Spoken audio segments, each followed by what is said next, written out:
ہم آگے لے کے جا سکیں انشاءاللہ اس قدموں کے ساتھ ہم اٹھیں، اور انشاءاللہ الرحمن آپ کو تعاون ہوگا، آپ کی رہنمائی بھی چاہیے۔ یہ نہیں ہے کہ رہنمائی، آپ رہنمائی ہمارے، آپ کی رہنمائی چاہیے۔ ہر بندہ ادھر مصری خان ہے، ہر بندے کے لیے ہمارے دروازے کھلے ہیں۔ کسی کو میں نے نہیں کہا، آپ کے علاقے سے کوئی بھی آیا، میں نے کسی کو یہ نہیں کہا کہ جاؤ مصری خان سے چیٹ لے آؤ، کہا ہے کسی کو، اور انشاءاللہ آئندہ بھی نہیں ہوگا۔ ہر ایک بندہ میرے لیے محترم ہے، ہر ایک بندہ میرے لیے معزز ہے، ہر ایک بندے کے لیے ہمارے دروازے کھلے ہیں انشاءاللہ الرحمن۔ جس کا کام بنتا ہے ہمارے ہاتھ میں ہوتا ہے، ہمیں خوش نصیبی ہوتی ہے۔ آپ ہمیں آیا کریں، اپروچ کیا کریں انشاءاللہ، جو ہمارے اختیار میں ہوگا، ہمارے بس میں ہوگا۔ تو اسی کے سلسلے کے ساتھ لیکن آپ نے یہ وعدہ ضرور کرنا ہے، جتنے یہ لوگ آئے ہیں، آپ خوشحال گڑھ سے جو آئے ہیں، جو گلستان بانڈے سے آئے ہیں، جو کوٹ سے آئے ہیں، جو لکی سے آئے ہیں،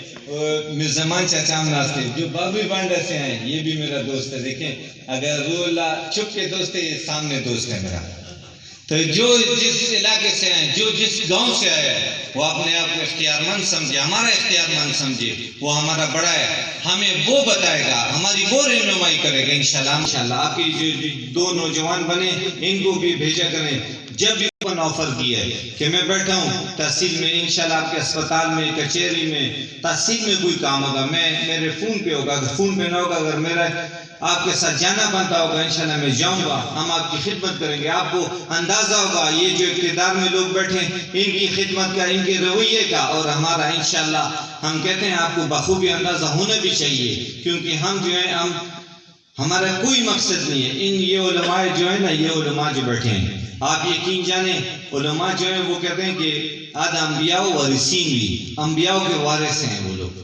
تو ان لوگوں کو کیا اقتدار کی پڑی؟ اللہ رب العزت نے ان لوگوں کو ویسی زمین پہ اللہ کے ستارے بنائے ہوئے ہیں، ان کو کوئی ضرورت ہے؟ یہ ہمارے لیے اگر آگے ہوتے ہیں یہ تو ہماری خوش نصیبی ہے۔ ہم تو بارہا چیختے رہے کہ اچھے لوگوں کو آگے لائیں۔ اگر اچھے لوگ آتے ہیں آپ کے اقتدار کے لیے، آپ کی رہنمائی کے لیے، آپ کی یہ جو مسائل ہے اس کے نجات دہندہ کے لیے، تو یہ تو ہماری خوش نصیبی ہے، خوش قسمتی ہے۔ اللہ کے بندو ایسی لوگوں کو پروموٹ کرو، ایسے لوگوں کو نہ پروموٹ کرو جس طرح بھی مصری خان جو گلہ مند ہے، یہ گلہ مند یہ مصری خان نہیں یار، ہر عوام ہے کوارٹ کا، ہر ایک بندہ جو ہمارا ہے۔ آپ یہ فیس بک کی حد تک نہ دیکھیں، ہم روڈ پہ دیکھیں، آپ زمینی حقائق جانیں تو آپ کو اندازہ ہوگا کہ کیا مشکلات ہیں، کیا پریشانی ہے۔ تو انشاءاللہ الرحمن اسی باتوں کے ساتھ میں اپنے ٹوٹی پھوٹی جو گزارشات تھی میری، ان کے ساتھ میں اپنے الفاظ کے ساتھ میں آپ سے اجازت بھی دوں گا، لیکن انشاءاللہ الرحمن یہ عہد آپ نے میرے ساتھ کرنا ہے کہ آپ نے جمعیت علماء اسلام کا جو بھی سپاہی ہوگا آپ کے لیے کھڑا ہوگا، چاہے میئرشپ کے لیے کھڑا ہو، چاہے تحصیل کے لیے کھڑا ہو، چاہے صوبے کے لیے کھڑا ہو، چاہے قومی کے لیے کھڑا ہو، انشاءاللہ آپ نے ساتھ دینا ہے انشاءاللہ الرحمن۔ یہ وعدہ آپ میرے ساتھ کریں، یہ وعدہ میں آپ کے ساتھ کرتا ہوں انشاءاللہ الرحمن۔ جو میں نے باتیں کی اللہ رب العزت اگر استقامت دے یہ باتیں سچ ثابت ہوں گی۔ وما علینا الا البلاغ۔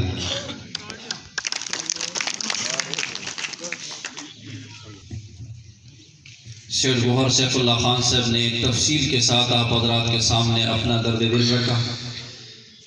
ایک زمانہ تھا پاکستانی میڈیا، عالمی میڈیا، پاکستانی اسٹیبلشمنٹ، عالمی اسٹیبلشمنٹ، عالمی قوتوں نے پاکستان کے اندر پاکستان کی اسلامیت کو ختم کرنے کے لیے،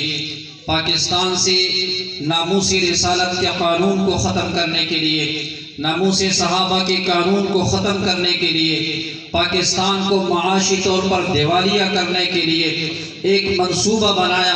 اس منصوبے کے تحت ایک شخص کو اقتدار تک پہنچایا، اور اقتدار تک پہنچانے کا مطلب یہ تھا کہ پاکستان میں جو قادیانیت کے دشمنوں کے خلاف قانون موجود ہے، ناموس صحابہ کے دشمنوں کے خلاف قانون موجود ہے، پاکستان میں جو حیا اور پردہ موجود ہے، اسلامی تہذیب موجود ہے، اس کو ختم کرنے کے لیے ایک لابی لائی گئی۔ پی ٹی PTI کی صورت میں، تحریک انصاف کی صورت میں ان کو حکومت دلائی گئی، مگر قربان جاؤں قائد جمعیت ایک مرد درویش سے کہ وہ سطح سکندری بن گئے، میدان میں اتر آئے، عالمی اسٹیبلشمنٹ کو بھی، پاکستان کے قوت والے اداروں کو بھی، عالمی میڈیا کو بھی، پاکستانی میڈیا کو بھی للکارا اور پاکستان کی عوام کو آواز دی کہ آؤ اٹھو، اگر پاکستان کے اسلامی تشخص کو بچانا ہے، اگر پاکستان میں اسلامی تہذیب کے تحفظ کو یقینی بنانا ہے، اگر پاکستان کو معاشی طور پر دیوالیہ ہونے سے بچانا ہے، اگر پاکستان میں اسلامی عقائد، اسلامی شعائر کا تحفظ کرنا ہے تو اس حکومت کے خلاف اٹھ کھڑے ہو جاؤ۔ مولانا فضل الرحمان تنے تنہا میدان میں اٹھے، مولانا کے نعرے کو وہ مقبولیت ملی، مولانا کے استقامت کو وہ مقبولیت اور عروج ملی کہ آج صرف KPK